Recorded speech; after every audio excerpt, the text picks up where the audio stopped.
La finitude des corps simples. C'est pourquoi la question « À quoi sert le langage ?» n'a qu'une réponse à vivre. Émile Benveniste. En tout cas, le langage, oui, sert à vivre. Oui. J'aime beaucoup cette citation de Benveniste. Je l'ai découverte il y a très peu de temps. C'est pas Benveniste que j'aime depuis très très longtemps, mais cette citation, elle se trouve dans le dernier livre qui vient d'être fait, un livre collectif autour de Benveniste. Je crois que c'est très beau, très intime, très étonnant venant de lui aussi, très juste. Et puis sur un plan pratique, en dehors du fait que j'aime beaucoup que ça soit en quatrième de couverture, que ça frôle l'air entre le papier et l'extérieur, ça répond aussi à ce que j'avais fait avec un autre linguiste pour théorie des prépositions, où il y avait au dos une citation de Vigo Brondal. Donc les deux livres, comme ça, côte à côte, ont chacun à l'extérieur une citation. Celle-ci étant évidemment très belle, très intime, quoi. Le langage, on y est tous à l'intérieur, on est tous pris dans cette nappe. L'écriture, c'est quelque chose celle qu'on fait, c'est quelque chose qu'on invente, c'est quelque chose qui nous défait et nous... L'écriture, c'est ce qui permet peut-être de sortir du noir,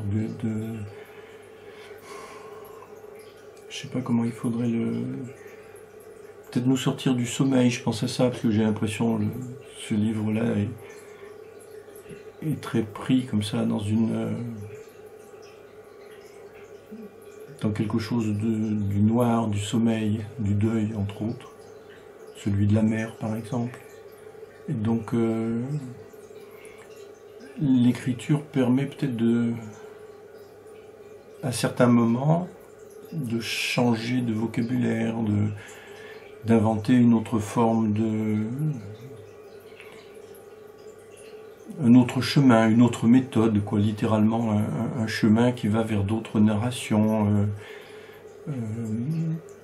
Dans ce livre-ci, par exemple, il y a beaucoup de rapports entre la prose et le vers, c'est-à-dire que la prose étant un échec du vers, mais un échec qui est très utile, qui permet de sentir d'appréhender le vers différemment. Parce que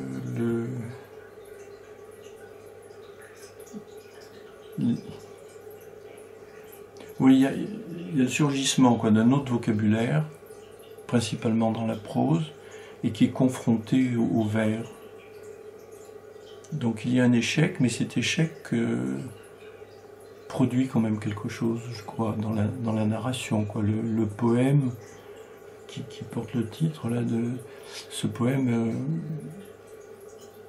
avance parfois de façon chaotique et puis en même temps se resserre et procède par bond, par surgissement. Et puis tout d'un coup, les vitesses changent.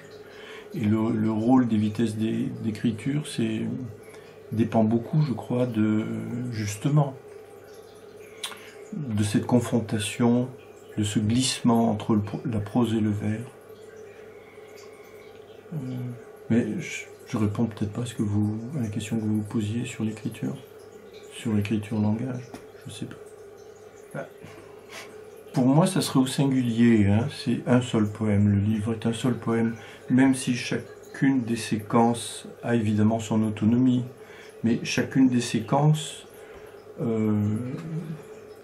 propose à la suivante un autre développement. Si vous voulez, c'est comme une scène tournante qui proposerait à chaque fois des éléments différents, mais ces éléments se tiennent, et donc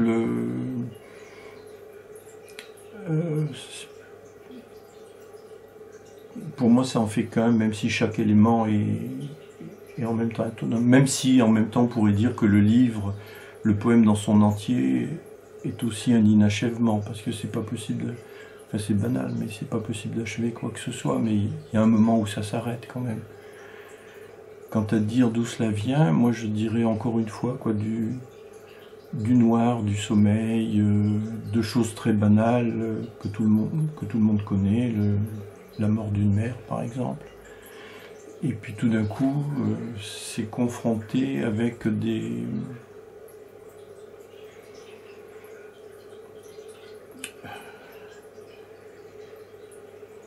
Je sais pas comment l'expliquer. Pour chaque séquence, par exemple, je la faisais et quand elle était finie, j'oubliais tout. Même le titre, je savais rien. Je redécouvrais le texte lorsque je recevais les épreuves. Parce que le livre, c'est aussi écrit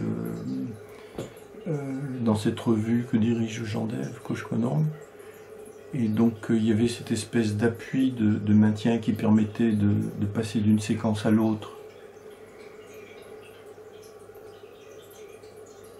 Mais évidemment c'est un peu bizarre de dire le noir, le sommeil. Mais c'est l'impression que j'ai eue. Non pas que je l'écrive en dormant, hein, mais que entre les séquences, il y a quelque chose que je comprends pas, que je peux appeler noir ou sommeil, mais quelque chose qui crée curieusement un autre vocabulaire. C'est-à-dire que dans ce livre, il y a beaucoup de mots que je ne fréquentais pas du tout, et qui tout d'un coup sont là et insistent, quoi. Et donc j'ai tendance à travailler avec ces quelques mots jusqu'à un peu jusqu'à leur épuisement, quoi, un peu jusqu'à ce qu'il n'y ait plus rien, quoi, qu'ils soient tellement usés qu'il faut passer à autre chose, ou qu'ils suggèrent une autre scène, une autre possibilité. En fait, il y a toujours ces proses initiales que j'écris et que je ne publie pas. Et c'est au bout d'un certain temps, disons que lorsque je décide d'y travailler, donc je reprends cette prose et à partir de là, un autre travail se fait, quoi. Mais il y a une prose dormante, comme il y a les taxis dormants, là, ou précipités à la station, mais il y a le taxi, mais il n'y a pas le chauffeur. Donc, moi, il y a cette prose dormante qui n'est pas de l'écriture, quoi, qui est simplement une façon de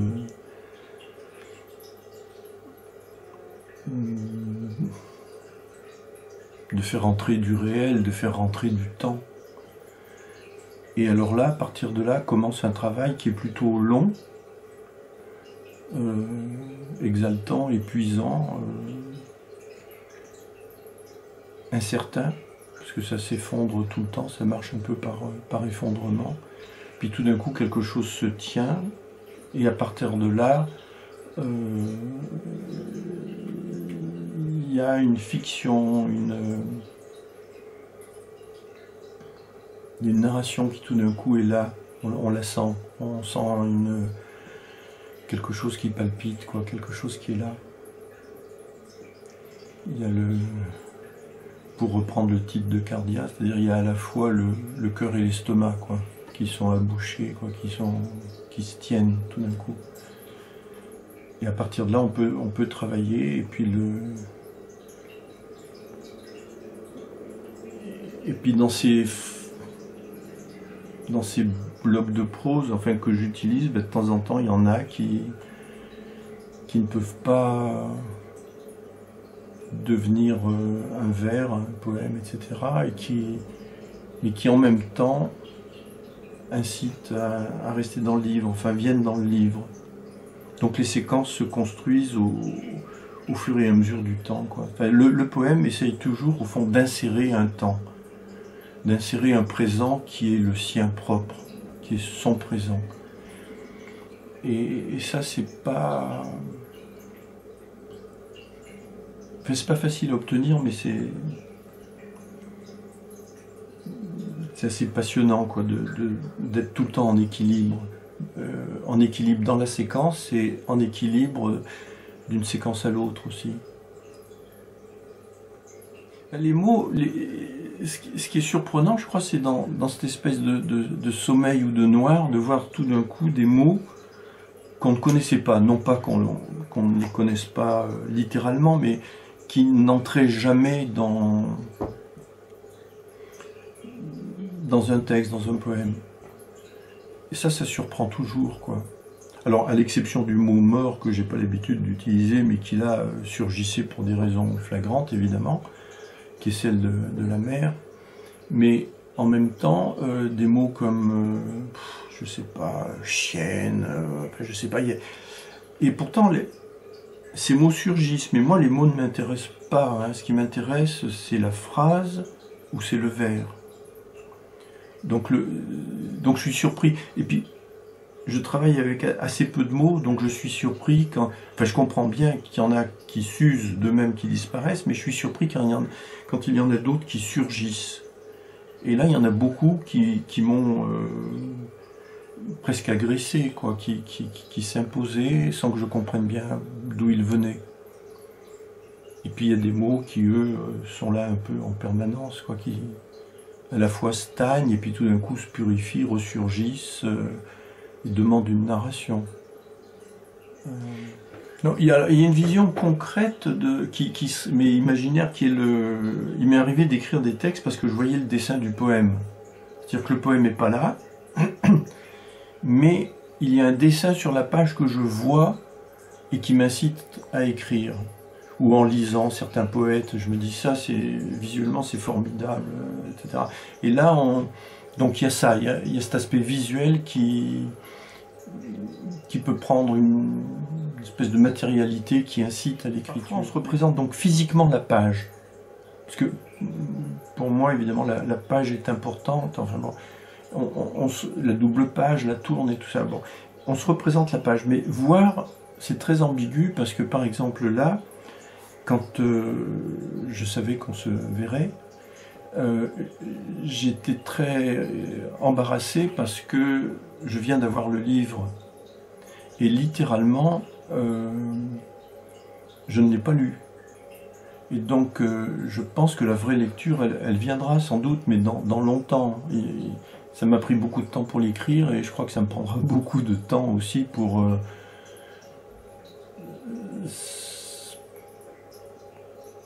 deviner ce qu'il veut me dire, quoi. Il y a une force de résistance extraordinaire, je crois, dans un livre, et parfois la qualité du livre dépend beaucoup de cette résistance, de la langue, de cette résistance de la pensée. Donc, quand vous me dites voir, oui et non, quoi. Je ne vois rien. C'est pour ça d'ailleurs que je parle de noir et de sommeil. C'est-à-dire que Mais en revanche, on peut voir, par exemple, j'ai toujours rêvé d'un vers très long, ou d'un vers très court, quelque chose qui coupe la page d'une certaine façon, ou évidemment les enjambements dans le vers, le nombre des syllabes, enfin tout ce que l'on peut imaginer. Et ça, oui, ça on peut le voir, on peut l'entendre, mais une fois que c'est sur la page, on ne sait pas ce que ça nous raconte. Enfin, peut-être que vous le savez, mais je crois qu'il faut beaucoup de temps. Et je crois que les livres proposent toujours une autre lecture.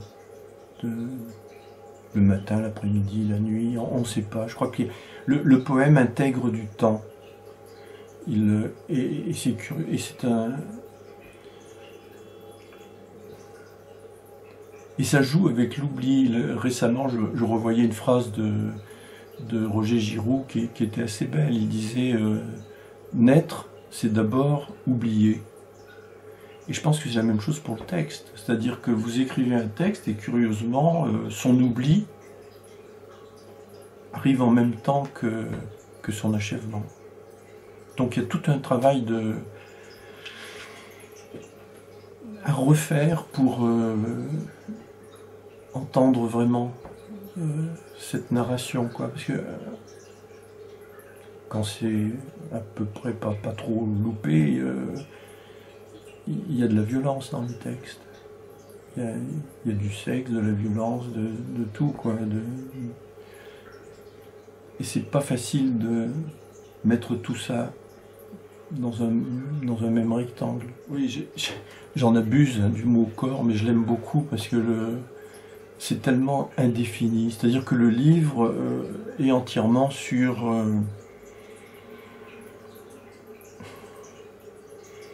le contour, quoi, le corps humain ou le corps totalement abstrait, puisque le mot corps se prête à des millions de sens. Et la finitude, pareil, c'est un mot beaucoup plus récent, mais pareil, à l'idée de délimitation, qu'est-ce qu'une forme? Par exemple, il y a un titre, il y a une des séquences qui s'appelle Indice d'une forme humaine. C'est-à-dire qu'on est toujours dans l'entre-deux, quoi. Et puis des corps simples, quoi, d'un seul élément, qui sont face à eux-mêmes. Et en même temps, curieusement, parce qu'ils sont d'un seul élément, c'est un paradoxe, mais se pose la question du double. Dans le livre, il y a, je sais pas, des jumeaux,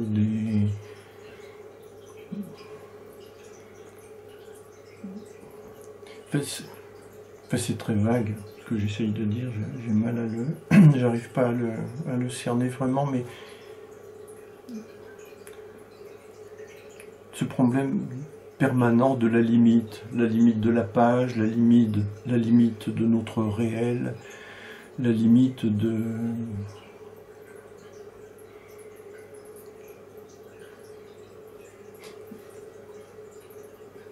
Qu'est-ce que le ciel? Il n'a pas de limite. Qu'est-ce que le chiffre, le nombre? Il n'y a pas de limite.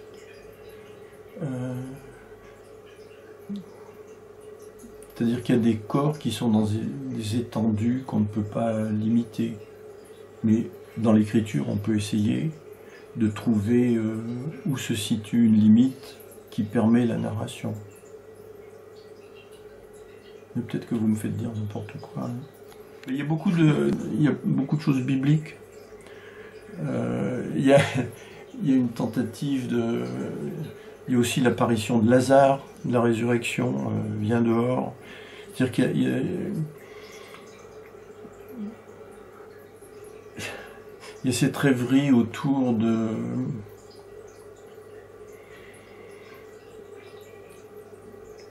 d'un paradis, d'un Éden, donc des références à la fois à Saint Paul, enfin...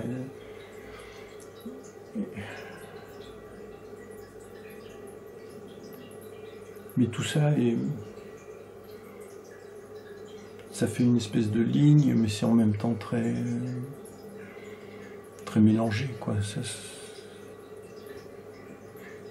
Il y a beaucoup de références à beaucoup de choses, enfin, qui sont soit des prélèvements, soit des choses retravaillées, etc. J'y tiens beaucoup à cette tunique de peau, parce que quand je vous parlais tout à l'heure on parlait du titre, je crois, des limites, etc. Ben, quelle est la peau du livre, du poème, de notre corps, enfin, toute cette rêverie et ces agencements de limites. Et puis une espèce d'avant-goût, enfin en ce qui concerne l'Éden et tout ça, d'avant-goût de la culpabilité, de la loi.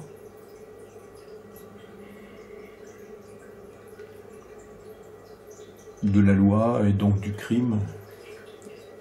Et c'est tout ça qu'il faut essayer de cerner, tout ce fond, quoi, à la fois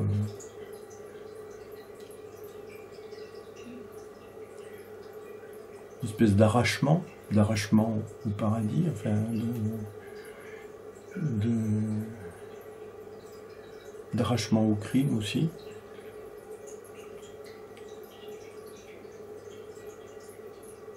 au fond, quelque chose qui...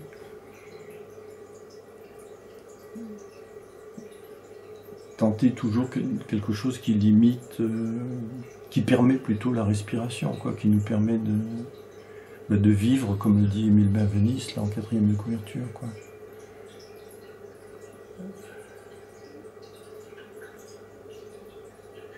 On n'est pas dans la rêverie, mais il est plus là, le corps, je crois. Mais on n'est pas dans la rêverie. On est encore dans un espace qui ne sait pas sa limite. C'est-à-dire qu'il est fondu, il disparaît dans la langue, je crois. Il disparaît dans du langage. Il ne sait pas trop où il est accaparé par quelque chose qui l'ignore. Il est accaparé par sa propre ignorance, je crois. Il ne peut pas être là. Il ne peut pas être là parce que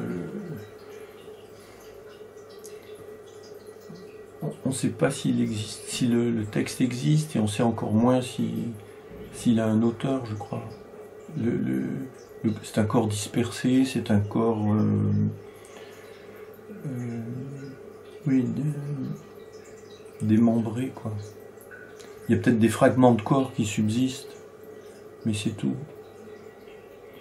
Il se rassemblera après, quand il n'écrit plus, mais alors là, il tombe dans quelque chose qui n'est pas en fait du réel. Alors là, oui, il y a peut-être de la rêverie, c'est-à-dire de la rêverie quand on n'écrit pas, enfin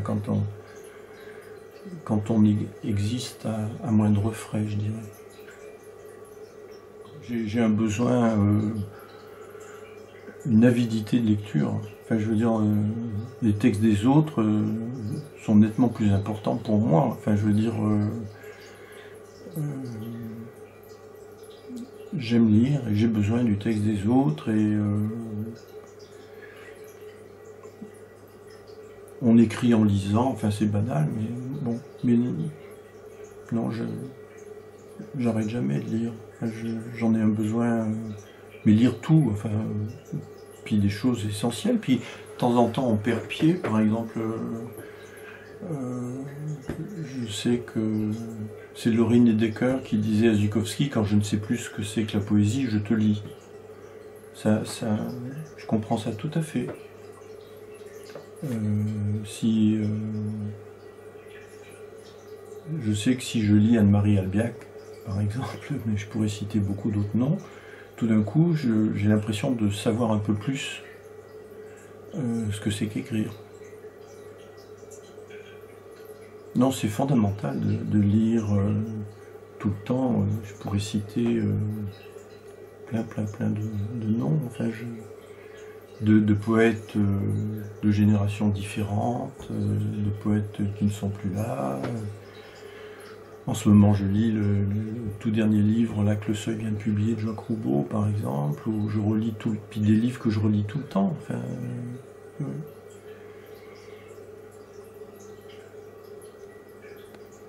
c'est essentiel, c'est essentiel. C'est le nerf de tout, je crois.